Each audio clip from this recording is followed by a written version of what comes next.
Bonjour, chers frères et sœurs. Bonjour, chers frères. Soyez les bienvenus sur Ange Mbolo TV. Amen. Vous écoutez toujours pour moi un réel plaisir de venir à vous, afin qu'ensemble nous rendions au pied du Seigneur pour partager, chers frères et sœurs, le pain de vie. Soyez donc les bienvenus. Ce matin, nous allons parler, chers frères et sœurs, de la prédestination et des mérites imaginaires de l'homme dans le salut. Nous allons parler de prédestination et des mérites imaginaires des élus de Dieu dans le salut. Nous allons parler de prédestination et du mérite imaginaire des saints dans le salut selon qu'il est écrit. Nous sommes ici dans Malachie 1, 1 à 5. Oracle, parole de l'Éternel à Israël par Malachie. Je vous ai aimé, dit l'Éternel, et vous dites, en quoi nous as-tu aimé? Ésaü n'est-il pas frère de Jacob, dit l'Éternel? Ésaü n'est-il pas le frère jumeau de Jacob, dit l'Éternel? Ésaü n'est-il pas le jumeau de Jacob, dit l'Éternel? Cependant, j'ai aimé Jacob et j'ai eu de la haine pour Ésaü. J'ai fait de ces montagnes une solitude. J'ai livré son héritage au chacal du désert. Si Édom dit, nous sommes détruits, nous relèverons les ruines. Ainsi parle l'Éternel des armées, qu'ils bâtissent, je renverserai. Et on les appellera pays de la méchanceté, peuple contre lequel l'Éternel est irrité pour toujours. Vos yeux leveront et vous direz, grand est l'Éternel par-delà les frontières d'Israël. Donc, oracle, parole de l'Éternel à Israël par Malachie. Je vous ai aimé, dit l'Éternel, et vous dites, en quoi nous as-tu aimé? Ésaü n'est-il pas frère de Jacob? Ésaü n'est-il pas le jumeau de Jacob? Ésaü n'est-il pas le frère jumeau de Jacob?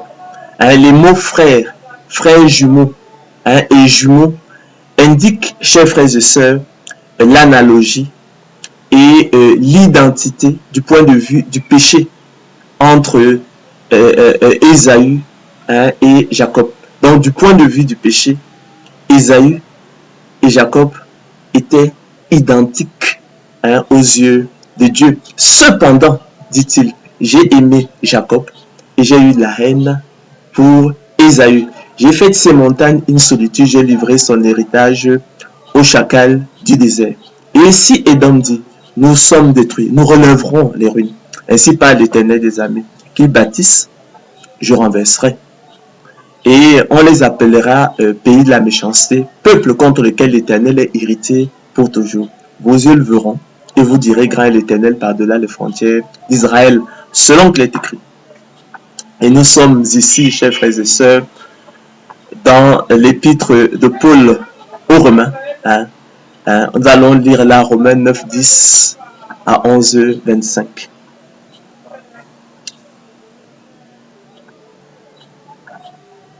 Donc, vos yeux le verront et vous direz, grand est l'Éternel par-delà les frontières d'Israël, selon qu'il est écrit.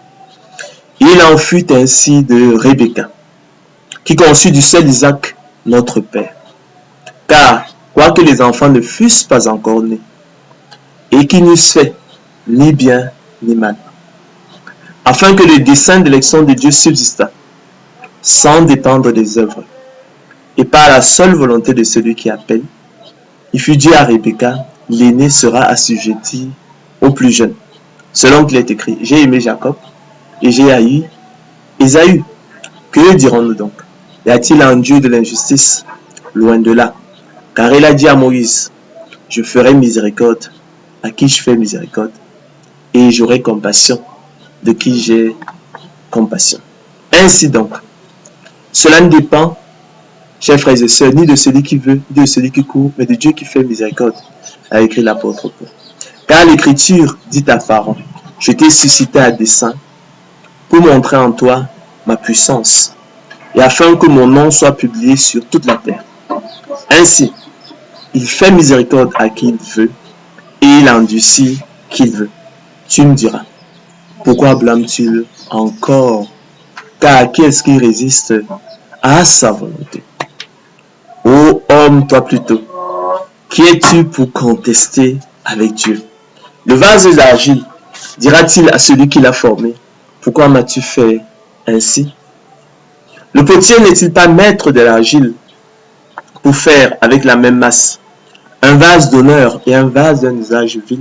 Et que dire si Dieu, voulant montrer sa colère et faire connaître sa puissance, a supporté avec une grande patience des vases de colère formés pour la perdition, et s'il a voulu faire connaître la richesse de sa gloire envers des vases de miséricorde qu'il a d'avance préparés pour la gloire, ainsi nous a-t-il appelés. De la sorte nous a-t-il appelés, de cette façon, de cette manière, de la manière qui vient d'être dite, selon ce plan de miséricorde, selon l'élection de la grâce, selon la prédestination des yeux de Dieu au salut. Non seulement d'entre les Juifs, mais encore d'entre les païens. Selon qu'il est dit dans Osée, j'appellerai mon peuple celui qui n'était pas mon peuple, et bien-aimé celle qui n'était pas la bien-aimée. Et là où on leur disait, vous n'êtes pas mon peuple, ils seront appelés fils du Dieu vivant. Et Ésaïe de son côté s'écrit au sujet d'Israël, quand le nombre des fils d'Israël serait comme le sable de la mer, un reste seulement sera sauvé, car le Seigneur exécutera pleinement et promptement sur la terre ce qu'il a résolu. Et comme Ésaïe l'avait dit auparavant, si le Seigneur des armées nous eût laissé une postérité, nous serions devenus comme Sodome, nous aurions été semblables à Gomorrhe. Que dirons-nous donc? Les païens qui ne cherchaient pas la justice ont obtenu la justice qui vient du don de la foi.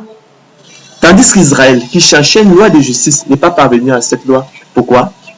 Parce qu'Israël l'a cherché non par la foi, mais comme provenant des œuvres.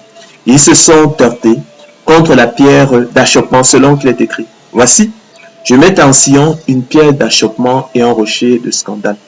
Et celui qui croit en lui ne sera point confus. Je dis donc, Dieu a-t-il rejeté son peuple? Loin de là. Car moi aussi je suis israélite, de la postérité d'Abraham, de la tribu de Benjamin. Dieu n'a point rejeté son peuple qu'il a connu d'avance. Ne savez-vous pas ce que l'Écriture rapporte d'Élie? Comment il adresse cette plainte contre Israël? Seigneur, ils ont tué tes prophètes, ils ont renversé tes autels. Je suis resté moi seul et cherche à m'ôter la vie. Mais quelle réponse Dieu lui fait-il? Je me suis réservé 7000 hommes qui n'ont point fléchi les genoux devant toi. Donc tu n'es pas resté tout seul. Il y a 7000 hommes que j'ai mis à part. Comme toi, Élie. Ils n'ont point fléchi le genou devant ils n'ont point fléchi le genou devant Baal. Ils ne fléchiront point le genou devant Baal.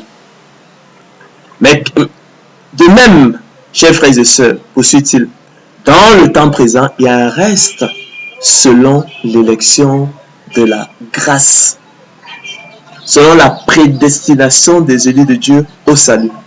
Or, si c'est par grâce, ce n'est plus par les œuvres.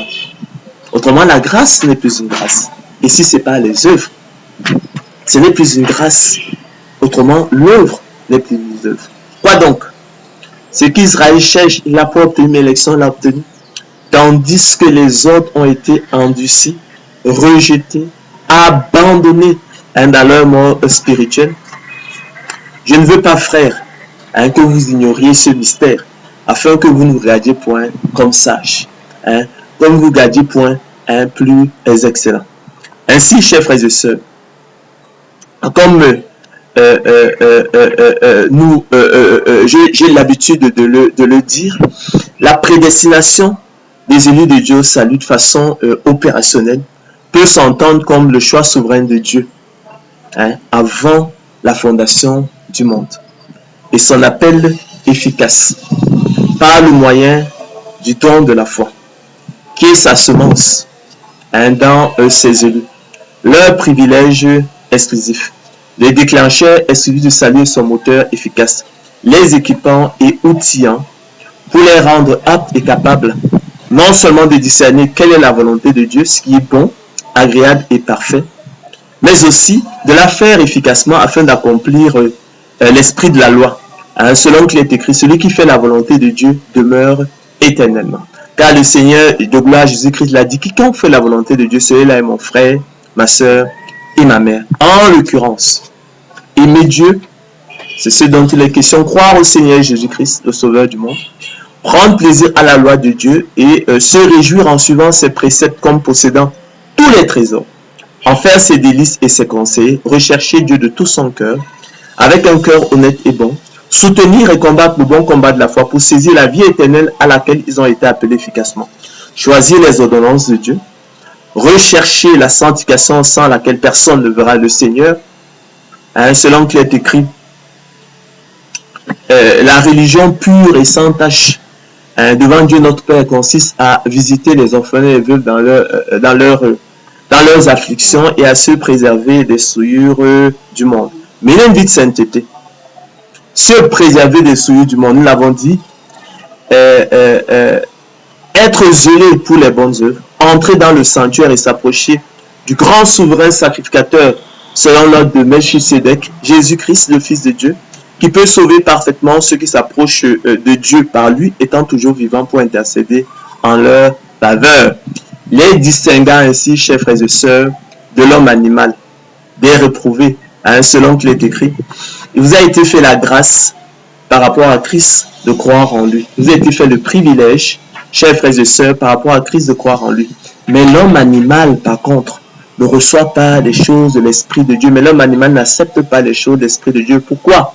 Car elles sont une folie pour lui et il ne peut les connaître, il ne peut les aimer, il ne peut les apprécier parce que c'est spirituellement qu'on en juge. Ainsi, chers frères et sœurs, nous ne dirons jamais assez. C'est en espérance que nous sommes sauvés. Or, l'espérance qu'on voit, écrit l'apôtre Paul, n'est plus espérance. Ce qu'on voit, peut-on l'espérer encore? Mais si nous espérons ce que nous ne voyons pas, nous l'attendons avec persévérance.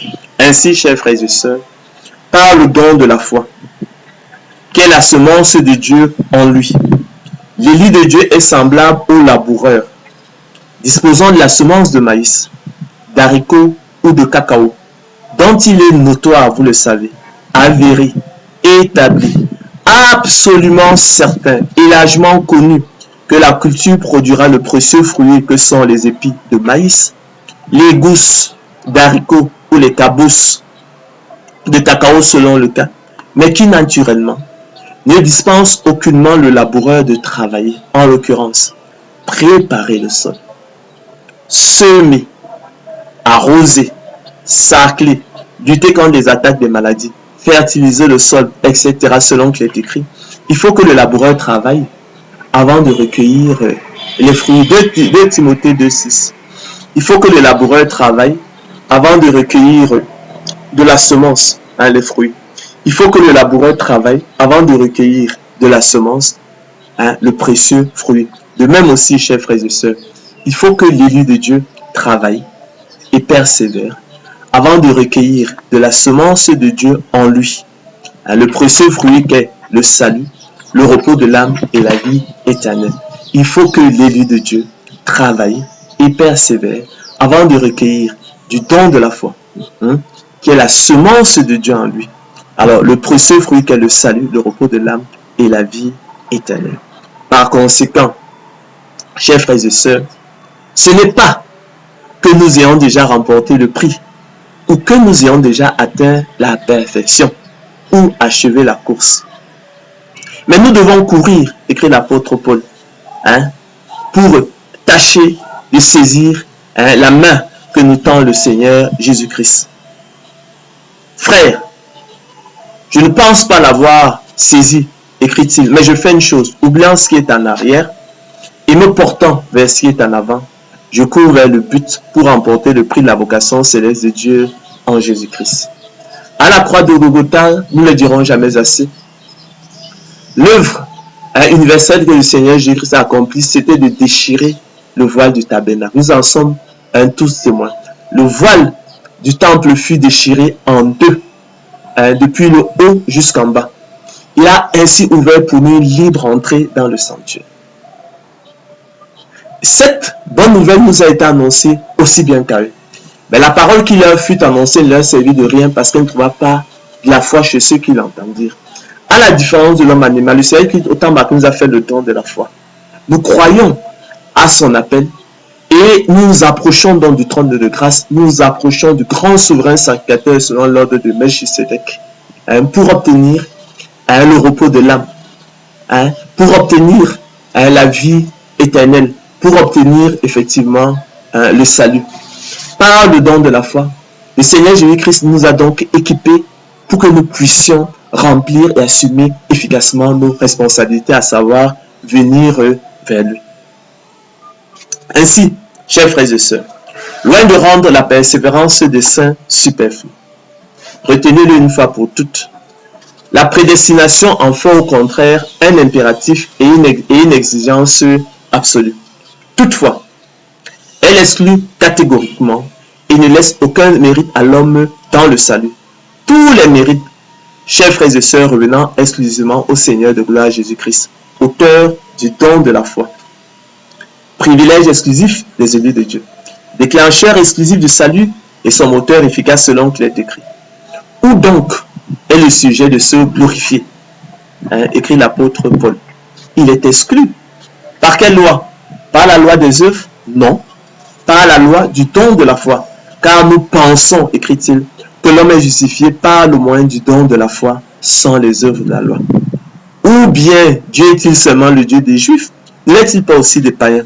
Si, il est aussi des païens, puisqu'il y a un seul Dieu qui justifiera par le moyen du don de la foi les circoncis et par le moyen du don de la foi les incirconcis. Ça c'est Romains 3, 27 à 30.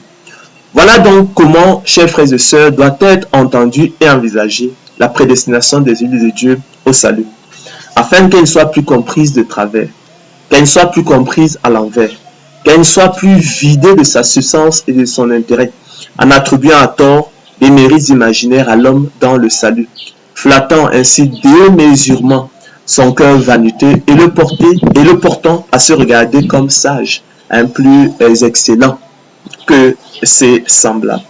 C'est là pourtant malheureusement, chers frères et sœurs, le piège qui s'est emparé des apôtres de l'évangile de la gloire de l'homme, qui dans leur présomption, s'abusant eux-mêmes, refusant de sentir leur misère spirituelle et cherchant, chers frères et sœurs, des sujets et des motifs de se glorifier devant Dieu et leurs semblables, attribuer à tort des mérites à l'homme dans le salut, à travers la fausse doctrine, chers frères et sœurs, de la prédestination selon la préscience divine.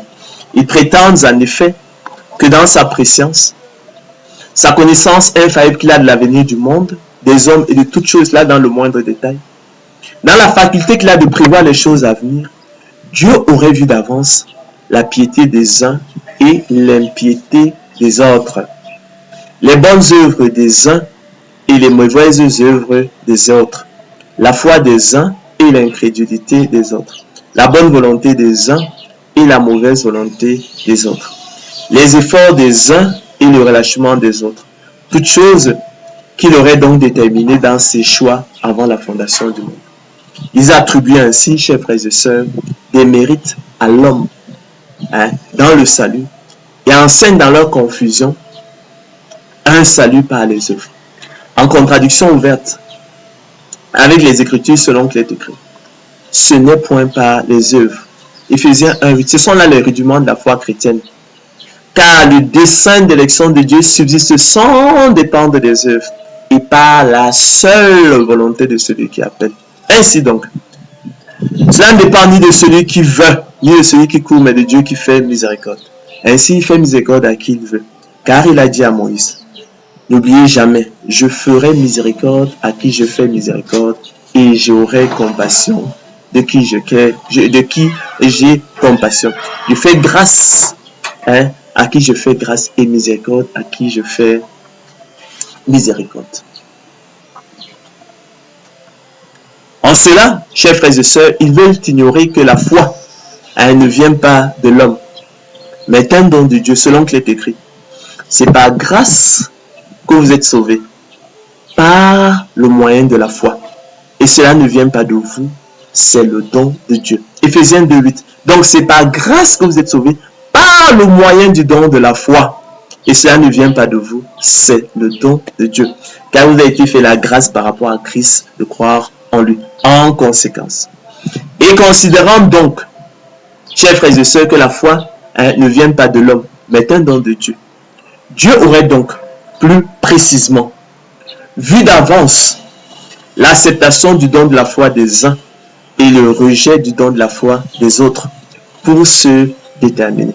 Or, chers frères et sœurs, qu'est-ce que l'acceptation du don de la foi et qu'est-ce que le rejet du don de la foi? L'acceptation du don de la foi, chers frères et sœurs, n'est rien d'autre que l'obéissance à Dieu. Tandis que le rejet du don de la foi n'est rien d'autre que la désobéissance à Dieu.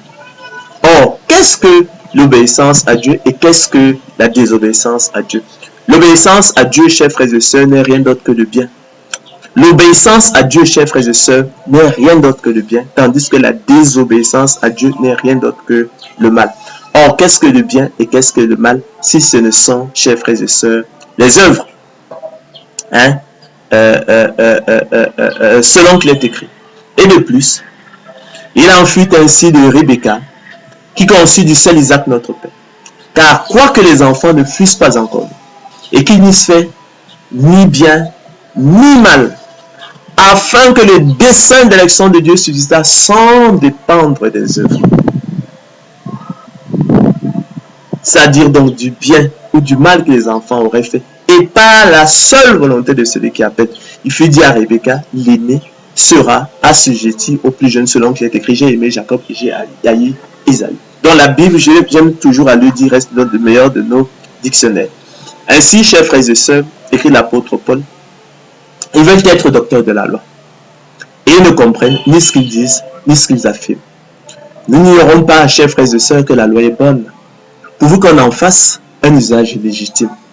Sachant bien que la loi n'est pas faite pour le juste, mais pour les méchants et les rebelles, les impies et les pécheurs, les irréligieux et les profanes, les parriciers, les meurtriers, les impudiques, les infâmes, les voleurs d'hommes, les menteurs, les parjures, et tout ce qui est contraire à la sainte doctrine, conformément à l'évangile de la gloire du Dieu bienheureux, et évangile qui m'a été confié. Écrit à cet égard l'apôtre Paul, dans 1 Timothée 7:11.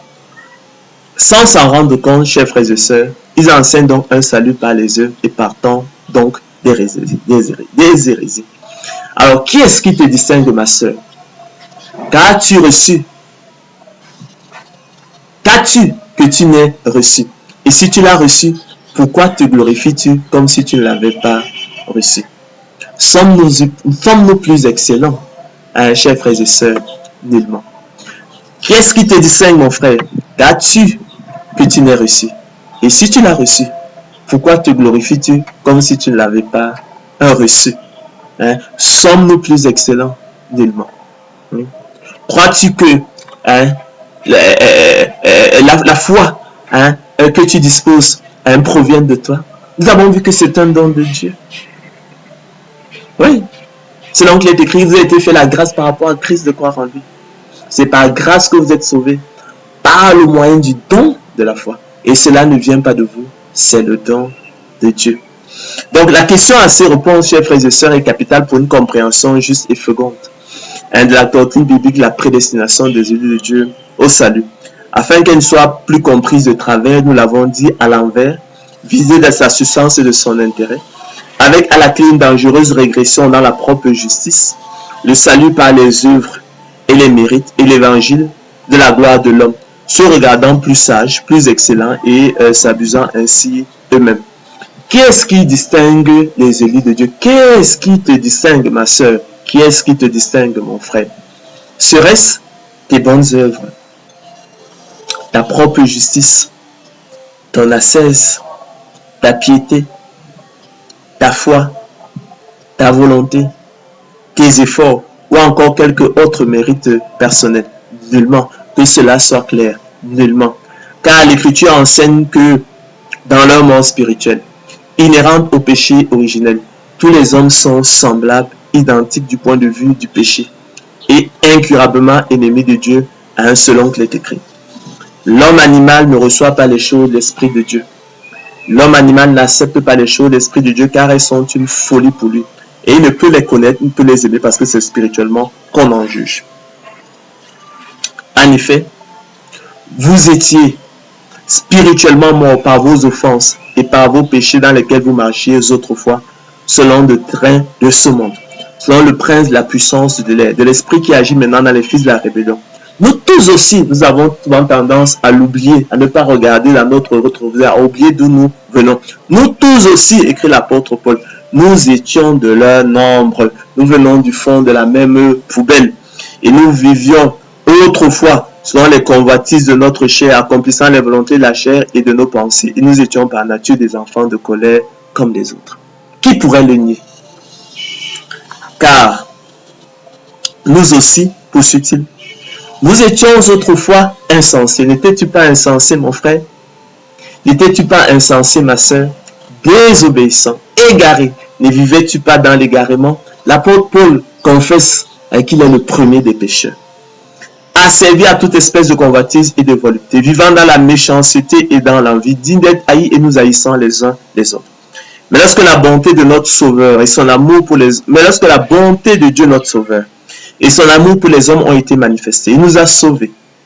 Non à cause des œuvres de justice que nous aurions faites, chers frères et sœurs, mais selon sa miséricorde.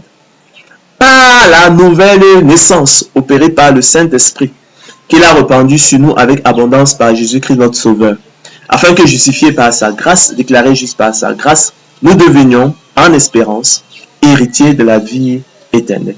Cette parole est certaine, écrit l'apôtre Paul à Tite. Et je veux que tu affirmes ces choses afin que ceux qui ont cru en Dieu s'appliquent à pratiquer de bonnes œuvres. Afin que ceux qui ont reçu en partage le don de la foi s'appliquent à pratiquer de bonnes œuvres. Afin que ceux qui ont eu comme don naturel la foi s'appliquent à pratiquer de bonnes œuvres. D'accord? Voilà, poursuit-il, ce qui est bon et utile aux hommes. Mais évite les discussions folles, les généalogies, les querelles, les disputes relatives à la loi, car elles sont vaines et inutiles. Par conséquent, élus de Dieu, chers frères et sœurs, élus de Dieu, les élus de Dieu ne sont point plus excellents. Vous n'êtes point plus excellents. Provenant du fond de la même poubelle dans laquelle gît le monde qui périt, dont il n'était alors point plus sage. Ainsi, en vérité, il n'y a rien de bon en l'homme animal qui puisse déterminer Dieu à choisir l'un plutôt que l'autre, si ce n'est le bon plaisir, chers frères et sœurs, de sa volonté, selon qu'il est écrit. Dieu nous a sauvés, élus de Dieu, parce que ce sont les élus de Dieu qui ont été sauvés. Sauver signifie procurer le salut éternel par l'expérience unique de la nouvelle naissance. D'accord? Nous en avons vu effectivement la définition dans Tite 3.5. Et dans plus, je pense, dans 2 Timothée 1.9. Donc, ainsi, en vérité, il n'y a rien de bon en l'homme animal qui puisse déterminer Dieu à choisir l'un plutôt que l'autre, si ce n'est le bon plaisir de sa volonté. Selon qu'il est écrit, Dieu nous a sauvés et nous a adressé une sainte vocation, non à cause de nos œuvres, mais selon son propre dessein, selon le même principe qui préside au pourboire, c'est-à-dire donc sans cause pour rien, car je ne veux pas, frères, que vous ignoriez ce mystère, afin que vous regardiez point comme sages plus excellents. Je rappelle que le bon plaisir, c'est la volonté arbitraire, c'est la volonté arbitrairement exprimée, c'est la volonté exprimée par le seul fait qu'elle agrée à celui qui parle en dehors de toute règle. Et le mot arbitraire signifie qui dépend de la seule volonté, n'est pas lié par l'observation de règles, qui dépend du bon plaisir. On dira aussi discrétionnaire. Je préfère d'ailleurs mieux ce terme-là qui est plus neutre, parce que lorsqu'on dit arbitraire, généralement, chers frères et sœurs, ça peut apprendre une mauvaise, je ramène une mauvaise connotation. Discrétionnaire, c'est-à-dire qui confère à quelqu'un la libre décision. Dans le cas d'espèce, le fait que nous soyons tous des pécheurs, le fait notre identité et notre analogie du point de vue du péché donne donc à Dieu la libre décision d'introduire qui il veut effectivement dans son royaume à travers donc la prédestination. Son choix souverain dès avant la fondation du monde. Alors, vous savez que de même que la miséricorde n'est point un droit et personne ne saurait l'exiger, de même le pouvoir n'est pas non plus un droit et personne ne saurait l'exiger. Donc, la miséricorde de Dieu fonctionne, la miséricorde de Dieu et la prédestination fonctionnent sur le même principe que le pouvoir pour prendre effectivement chers frères et sœurs, une image. Ainsi élu de Dieu, c'est Dieu qui nous distingue. Ça, il faudrait donc le comprendre. Par le moyen du don de la foi, selon son propre dessein, sans cause, pour rien, selon le principe du pourboire. Le don de la foi à salut, chers frères et sœurs, comprenez-le bien, n'est pas un droit et personne ne saurait l'exiger selon qu'il est écrit. Simon-Pierre, serviteur apôtre de Jésus-Christ, à ceux qui ont reçu en partage une foi du même prix que la nôtre. À ceux qui ont eu comme don naturel une foi du même prix que la nôtre. Recevoir en partage, c'est avoir comme don naturel. D'accord? Donc, par la justice de notre Dieu et du Sauveur Jésus-Christ, que la grâce et la paix vous soient multipliées par la connaissance de Dieu et de Jésus, notre Seigneur. Pour ce qui concerne les dons spirituels, poursuit l'apôtre Paul, je ne veux pas, frère, que vous soyez dans l'ignorance. Vous savez que lorsque vous étiez païen, c'est-à-dire privé du don de l'esprit, privé du don de la foi à salut, vous vous laissiez alors entraîner vers les idoles muettes, selon que vous étiez conduit. C'est pourquoi je vous déclare que nul, s'il parle par l'Esprit de Dieu, ne dit Jésus est anathème. Et que nul ne peut dire Jésus est le Seigneur si ce n'est pas le Saint-Esprit. Il y a diversité de dons, mais le même Esprit poursuit-il. Diversité de ministères, mais le même Seigneur. Diversité d'opérations, le même Dieu qui opère tout en tous. Or, à chacun, la manifestation de l'Esprit est donnée pour l'utilité commune. En effet, à l'un est donné par l'Esprit une parole de sagesse, à un autre une parole de connaissance selon le même Esprit, à un autre la foi par le même Esprit, à un autre le don des guérisons par le même Esprit, à un autre le don d'opérer des miracles, à un autre la prophétie, à un autre le discernement des esprits, à un autre la diversité des langues, à un autre l'interprétation des langues.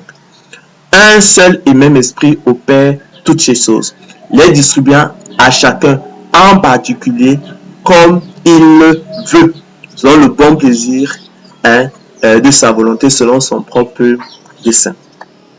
C'est des choses qu'il faut parfaitement comprendre.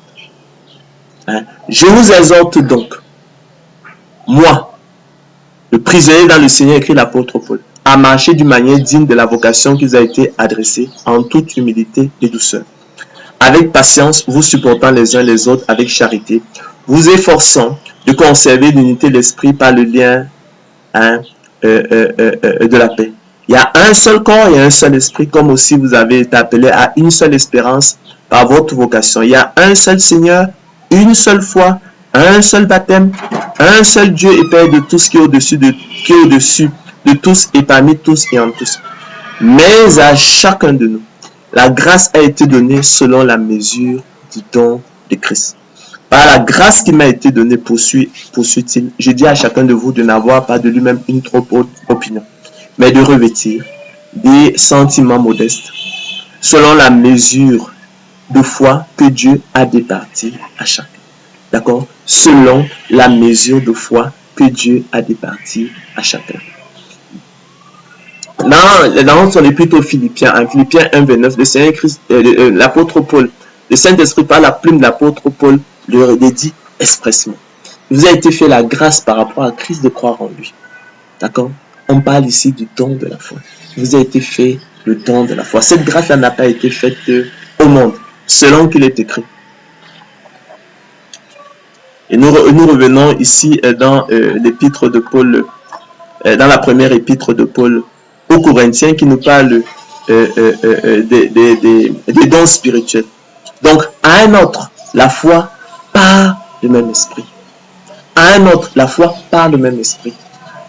La spécificité des élus de Dieu, des saints, c'est qu'ils sont les bénéficiaires du don de la foi. Ils sont l'objet du don de la foi.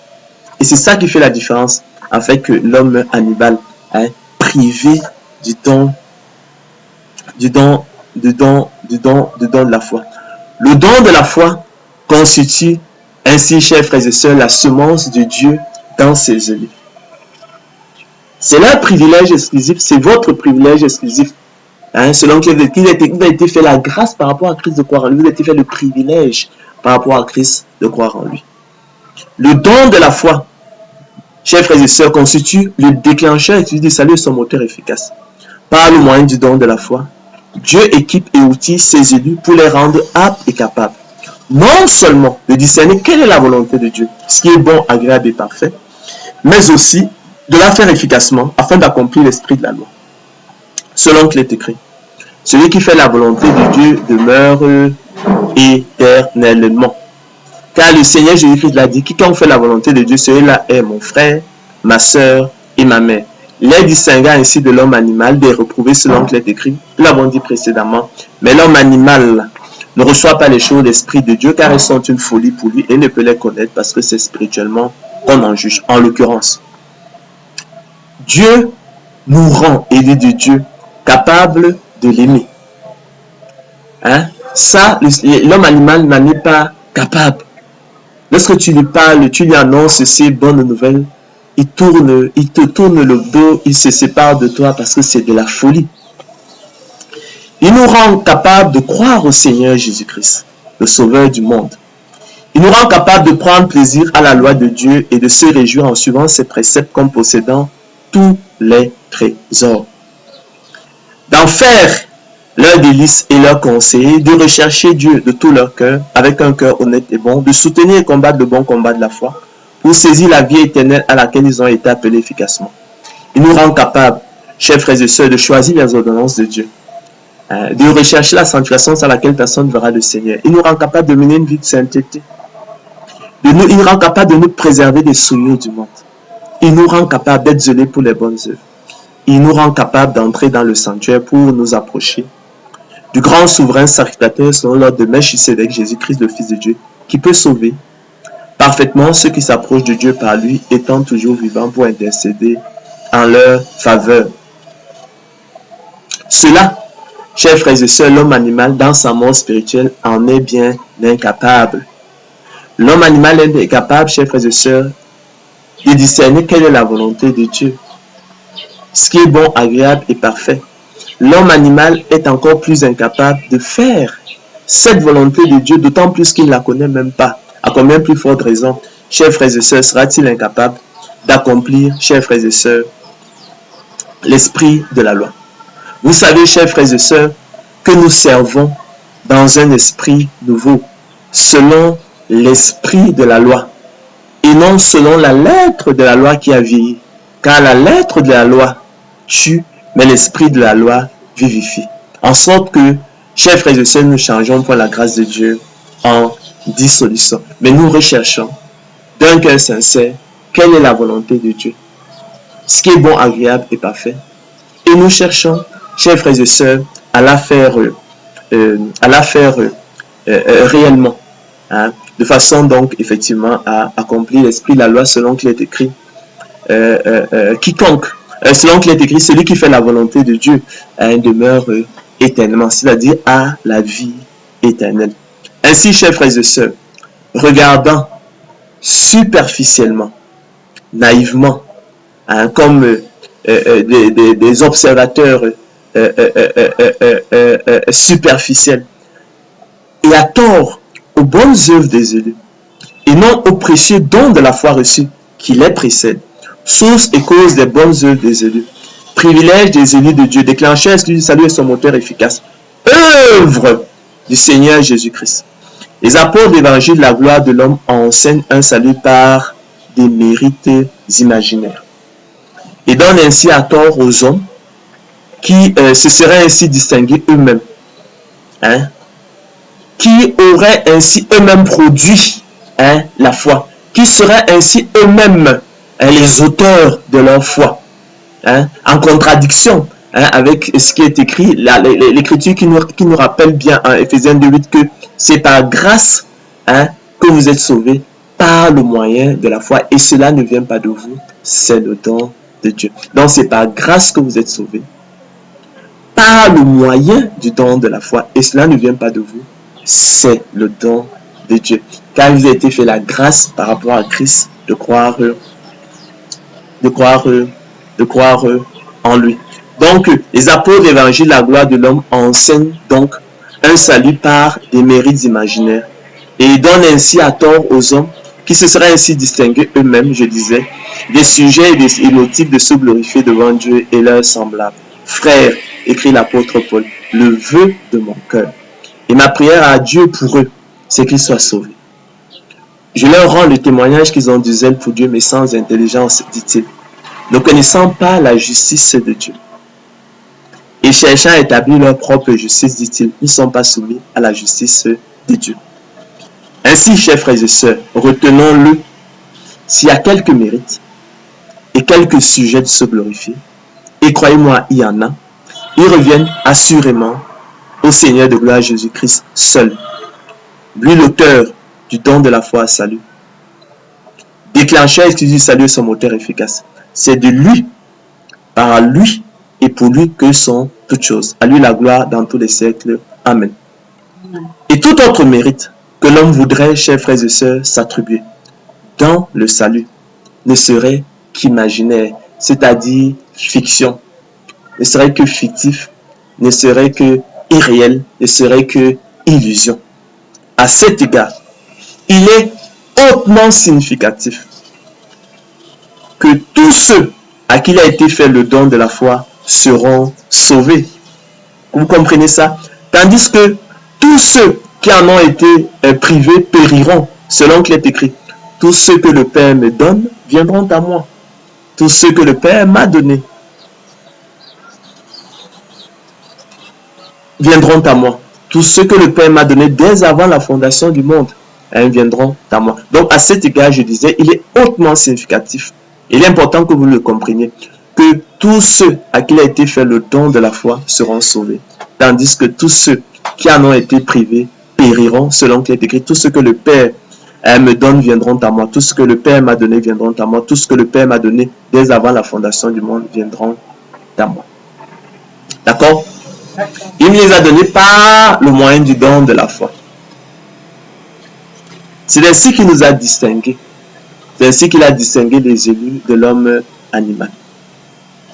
C'est pourquoi aussi, chers frères et sœurs, et à juste titre, la parole de Dieu ne reconnaît qu'une seule forme de justice.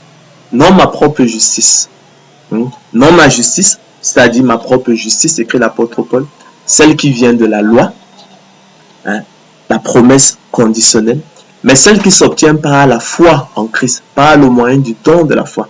La justice qui vient de Dieu par la foi, par le moyen du don de la foi. La justice qui s'obtient, chers frères et sœurs, par la promesse inconditionnelle selon qu'il est écrit. Je me lasse point de vous écrire les mêmes choses, écrit l'apôtre Paul, et pour vous cela est salutaire. Prenez garde aux chiens, prenez garde aux mauvais ouvriers, prenez garde aux faux circoncis.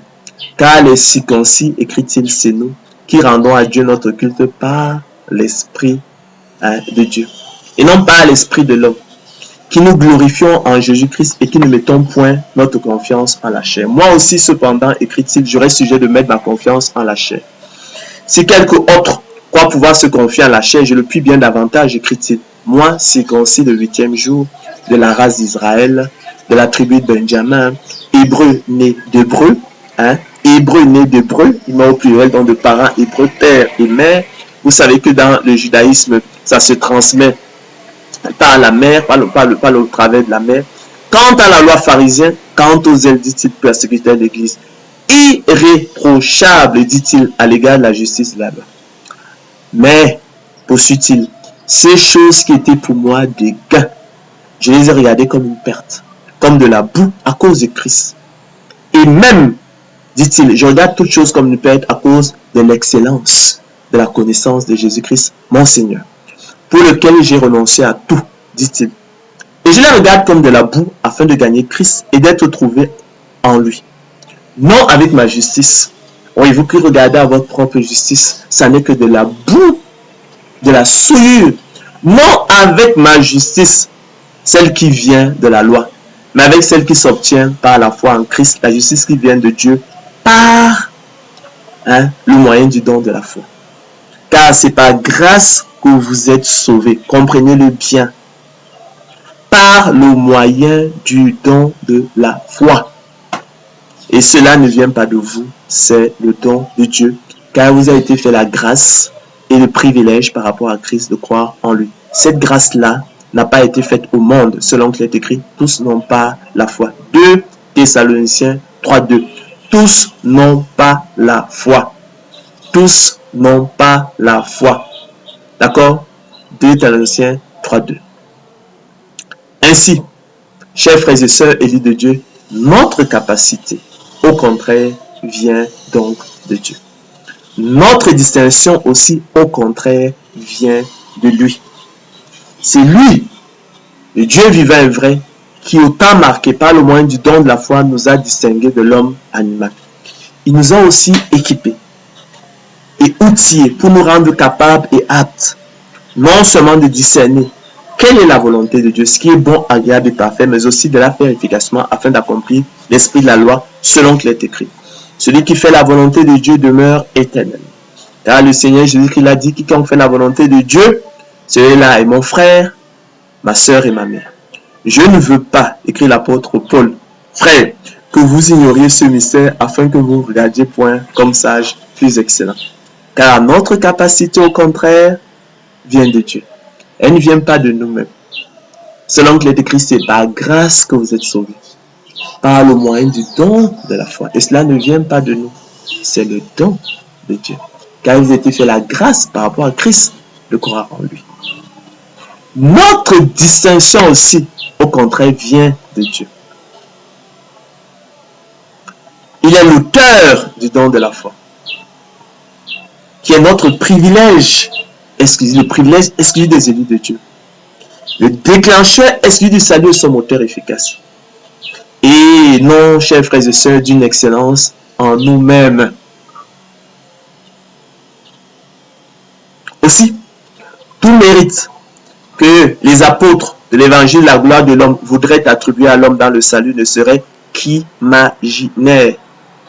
C'est-à-dire fictif, irréel, illusoire. Selon qu'il est écrit, le dessein d'élection de Dieu subsiste, chers frères et sœurs, sans dépendre des œuvres et par la seule volonté de celui qui appelle. Sans dépendre des œuvres, c'est-à-dire que les œuvres n'entrent pas en ligne de compte. Le bien, le mal que nous faisons n'entre pas en ligne de compte. Et par la seule volonté de celui qui appelle. C'est seul le bon plaisir, la volonté de Dieu ici qui intervient. Parce que dans notre monde spirituel, nous sommes incurablement ennemis de Dieu. Il faut que Dieu nous fasse, dans sa miséricorde, dans sa pitié, nous fasse le don de la foi. Selon le bon plaisir, sa volonté, selon son propre dessein. D'accord? Il nous distingue ainsi de l'homme animal en nous équipant, en nous outillant pour nous rendre capables et aptes non seulement de discerner quelle est sa volonté, ce qui est bon, agréable et parfait, mais aussi de la faire efficacement afin d'accomplir, chers frères et sœurs, l'esprit de la loi. Ainsi donc, cela ne dépend ni de celui qui veut, ni de celui qui court, mais de Dieu qui fait miséricorde. Ainsi, il fait miséricorde à qui il veut, chers frères et sœurs. Car il a dit à Moïse, je ferai miséricorde à qui je fais miséricorde et j'aurai compassion de qui j'ai compassion. Je fais grâce à qui je fais grâce et miséricorde à qui je fais miséricorde. Soulignant en passant qu'il n'y a point question ici, il y a point question ici d'injustice parce qu'il s'agit point d'un plan de condamnation, mais un plan de miséricorde. J'ai toujours dit, la miséricorde n'est point un droit. Personne par conséquent ne saurait l'exiger. C'est le même principe qui soutient les pourboires. C'est pourquoi aussi la prédestination n'est point selon la préscience divine qui regarde aux mérites imaginaires des élus, c'est-à-dire au vide, à rien, D'accord? Alors, bonnes œuvres, qui nous avons dit étaient imaginaires, et non, chers frères et sœurs, aux précieux dons de la foi reçus qui les précèdent, cause et source des bonnes œuvres des élus, privilège exclusif des élus de Dieu, déclencheur exclusif du salut et son moteur efficace, mais les selon le bon plaisir et la volonté de Dieu. Les élus de Dieu n'étant point plus excellents, plus sages, mais semblables et identiques du point de vue du péché ou reprouvés, dans leur mort spirituelle qui leur était commune, inhérente au péché originel selon qu'il est écrit. Oracle, parole de l'Éternel à Israël par Malachie. Je vous ai aimé, dit l'Éternel. Et vous dites, en quoi nous as-tu aimé?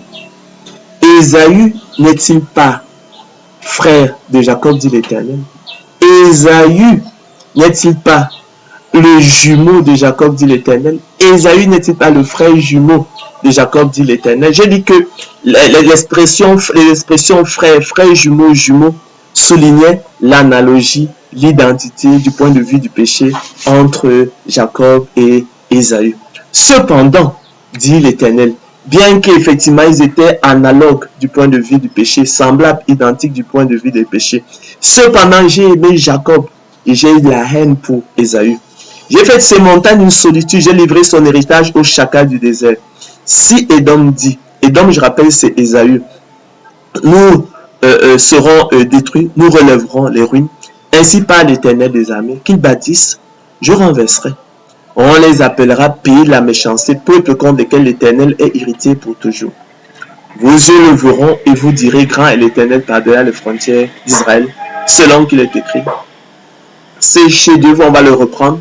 Il en fut ainsi de Rebecca, ouvrez vos oreilles et comprenez, qui conçut du seul Isaac notre père, car quoique les enfants ne fussent pas encore nés et qui n'eussent fait ni bien ni mal, afin que le dessein d'élection de Dieu subsistât, sans dépendre des œuvres et par la seule volonté de celui qui appelle, il fut dit à Rebecca, l'aîné sera assujetti au plus jeune selon qu'il est écrit, j'ai aimé Jacob et j'ai haï Ésaü.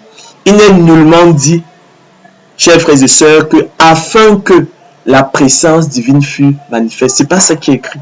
Il n'est jamais dit qu'afin que la faculté de Dieu de prévoir les événements à venir fût manifeste. C'est pas ce qui est dit. Ici, on parle du bon plaisir, la volonté de Dieu. Afin que le dessein d'élection de Dieu subsista sans dépendre des œuvres. Et par la seule volonté de celui qui appelle. La seule volonté de celui qui appelle. Il n'y a que la volonté de Dieu qui entre en ligne de compte. C'est ce qu'on appelle le bon plaisir. La prédestination, chers frères et sœurs, c'est le bon plaisir, la volonté de Dieu. Que dirons-nous donc? Y a-t-il en Dieu de l'injustice? Loin de là. Car il a dit à Moïse, je ferai miséricorde à qui je fais miséricorde et j'aurai compassion de qui j'ai compassion. Rappelons ici qu'il est question d'un plan de miséricorde qui est différent d'un plan de condamnation. En cela, il y a donc point d'injustice. Vous voyez que si on était dans la perspective de la présence divine, il aurait dit ici, pour se défendre, simplement que Dieu a vu d'avance, je ne sais pas, la piété de Jacob et l'impiété d'Ésaü. Et le débat était clos, mais ce n'est pas ce qu'il dit, ce n'est pas l'argument qu'il avance. Il aurait dit qu'il a vu d'avance les bonnes œuvres de Jacob et les mauvaises œuvres d'Ésaü pour se déterminer. Mais il n'utilise pas cet argument. Il parle du bon plaisir de sa volonté. D'accord? Que dirons-nous donc? Y a-t-il en Dieu l'injustice? Loin de là. Car il a dit à Moïse, je ferai miséricorde à qui je fais miséricorde et j'aurai compassion de qui j'ai compassion. Il ne dit pas, il ne répond pas en disant, car j'ai vu d'avance la piété de Jacob et l'impiété d'Ésaü, les bonnes œuvres de Jacob. J'ai vu d'avance la piété de Jacob et l'impiété d'Ésaü. J'ai vu d'avance la foi de Jacob et l'impiété d'Ésaü. Ce n'est pas ce dont il est question. Le Saint-Esprit ne le permet pas parce que ce n'est pas ce dont il est question. Ce n'est pas question de présence divine, mais de bon plaisir, de la volonté de Dieu. Ainsi donc, poursuit-il, vous comprenez, il n'adoucit pas les angles. Il dit, cela ne dépend ni de celui qui veut, ni de celui qui court, mais de Dieu qui fait miséricorde. Car l'Écriture dit à Pharaon, je t'ai suscité à dessein pour montrer en toi ma puissance, afin que mon nom soit publié par toute la terre. Ainsi, Chers frères et sœurs, il fait miséricorde à qui il veut et il endurcit qui il veut. C'est-à-dire, il abandonne qui il veut. Tu me diras, pourquoi blâme-t-il encore? Car qu'est-ce qui résiste à sa volonté? Qu'est-ce qui résiste au bon plaisir de sa volonté? Ô homme, toi plutôt qui es-tu pour contester avec Dieu? Le vase d'argile dira qu'il a celui qui l'a formé. Pourquoi m'as-tu fait ainsi? Le potier n'est-il pas maître de l'argile pour faire avec la même masse un vase d'honneur, un vase d'un usage vide? Et que dire si Dieu, voulant montrer sa colère et faire connaître sa puissance, a supporté avec une grande patience des vases de colère formés pour la perdition? Ah, vous entendez ça? Et s'il a voulu faire connaître la richesse de sa gloire envers des vases de miséricorde, que nous sommes élus de Dieu, qu'il a d'avance préparé pour la gloire, dès avant la fondation du monde, dès avant notre naissance. Ainsi nous a-t-il appelés, de la sorte nous a-t-il appelés, de cette façon, de cette manière, de la façon qui vient d'être décrite, selon ce plan de miséricorde, selon l'élection, la grâce, selon la prédestination, non seulement d'entre les Juifs, mais encore d'entre les païens. Selon qu'il est dit dans Osée, j'appellerai mon peuple, celui qui n'était pas mon peuple, et bien-aimé, celle qui n'était pas la bien-aimée. Et là où on leur disait, vous n'êtes pas mon peuple, ils sont appelés fils du Dieu vivant. Et Isaïe de son côté s'écrit au sujet d'Israël. Quand le nombre des fils d'Israël serait comme le sable de la mer, un reste seulement sera sauvé. Car le Seigneur exécutera pleinement et promptement sur la terre ce qu'il a résolu. Et comme Isaïe l'avait dit auparavant, si le Seigneur des armées nous eût laissé une postérité, nous serons devenus comme Sodome, nous aurons été semblables à Gomorrhe. Que dirons-nous donc? Les païens qui ne cherchaient pas la justice obtenaient la justice qui vient du don de la foi. Tandis qu'Israël qui recherchait une loi de justice n'est pas parvenu à cette loi. Pourquoi?